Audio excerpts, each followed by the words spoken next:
सभी को नमस्कार। आज की बुक समरी में आपका स्वागत है।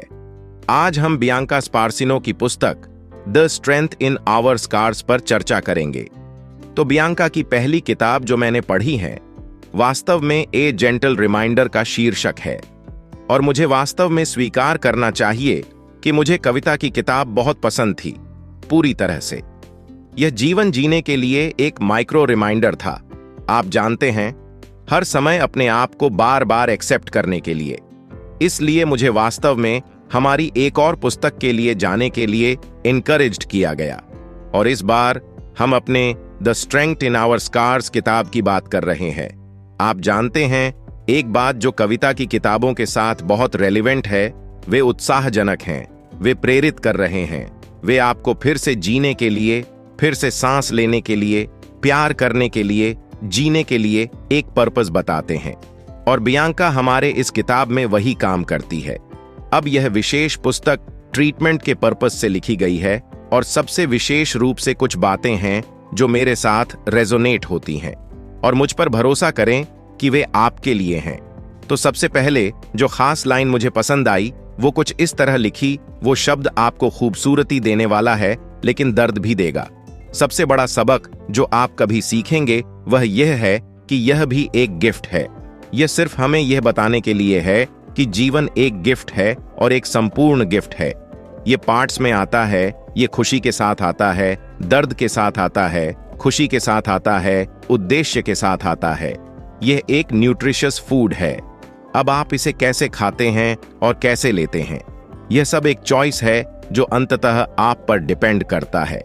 एक और जो मेरे साथ रेजोनेट होता है वह यह है कि यदि आप कभी भी हार मानने जा रहे हैं तो आपको उन मोमेंट को इकट्ठा करना होगा जिन्होंने आपको जीवन में गहराई से प्रेरित किया है, और सुरक्षित रखने के लिए हर रात उन्हें अपने आप में मोड़ना होगा। अपने आप को याद दिलाएं कि चीजें फिर से हल्की हो जाएंगी। वह आपसे पूछता है, मुझे पता है कि हम शारीरिक रूप से एक दूसरे के लिए उपलब्ध नहीं हैं, लेकिन मुझे आशा है कि इन शब्दों से मैं आपसे बात करने में सक्षम हूं, और यह जानने के लिए कि जीवन जीने के लिए है, और हर दिन आप सूर्यास्त देखने के लिए जागते हैं। आप जानते हैं कि आपको वास्तव में खुश रहने के लिए, जीवन जीने के लिए, सबसे अच्छा होने के लिए, अपना सर्वश्रेष्ठ प्रयास करने के लिए एक सचेत प्रयास करना होगा। वास्तव में वह सब कुछ करना है जो आप खुद से खुश रहने के लिए कर सकते हैं। एक और शब्द जो मेरे साथ रेजोनेट होता है वह है खुले रहो। यह है कि प्रकाश कैसे अंदर आता है। बंद दरवाजे के माध्यम से कुछ भी नहीं आता है। यदि आप नए अनुभवों के लिए खुले नहीं हैं, यदि आप नई चीजों के लिए खुले नहीं हैं, तो रिश्ते आप बस अपने कोने में फंस सकते हैं। एक और शब्द यह है कि आप हाई और लो होंगे, लेकिन आप कभी खाली नहीं होंगे। आप कभी खाली नहीं होंगे। यह इसके लिए है उच्च और चढ़ाव, और उस क्षण के लिए जब आपको लगता है कि आप आगे नहीं बढ़ सकते हैं, हमेशा यह जान लें कि आपके भीतर कुछ मौजूद है जो आपको आगे बढ़ने के लिए प्रोत्साहित करता है। और एक और शब्द जो मेरे साथ रेजोनेट होता है और सबसे ऊपर है, मुझे आशा है कि आप जो भी प्यार करते हैं वह आपको वापस प्यार करता है। हम आप कभी भी एक तरफा जगह से प्यार कर सकते हैं, यह सिर्फ दो तरफा चीज होनी चाहिए, क्योंकि यह हमेशा हमेशा के लिए एक देना और लेना होगा। इसलिए यदि आप जो प्यार करते हैं वह आपको वापस प्यार नहीं करता है, अगर आप जो प्यार करते हैं वह आपके लिए पौष्टिक नहीं है, तो यह वास्तव में निश्चित रूप से आपके लिए नहीं है। अपना जीवन बनाएं, इसे कुछ ऐसा बनाएं जिस पर आपको गर्व हो। अब ये उन शब्दों में से अंतिम होंगे जो मैं आपको इस पर और अधिक के लिए पढ़ रहा हूं। आप बस जानते हैं कि इसके बारे में कैसे जाना है।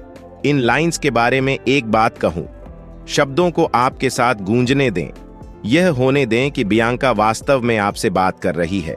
कभी कभी हम अधिक सीखते हैं जब हम हर दूसरे व्यक्ति के अनुभवों से साझा करते हैं, तो हमें जरूरी नहीं कि उन्हीं मार्गों से गुजरना पड़े। ये वे व्यक्ति हैं जिनसे मैं गुजरा हूं, लेकिन जब आप इन पुस्तकों को पढ़ते हैं तो ऐसा लगता है कि व्यक्ति आपकी आत्मा से बात कर रहा है। अब यह बियांका स्पैरासिनो है, आपको बता रही है कि the strength in our scars, और सबसे ऊपर वह आशा करती है कि जो कुछ भी आप प्यार करते हैं वह आपको वापस प्यार करता है, और मुझे आशा है कि आप खुद से प्यार करते हैं। और साथ ही एक बहुत ही सुखद दिन है। देखने के लिए बहुत बहुत धन्यवाद।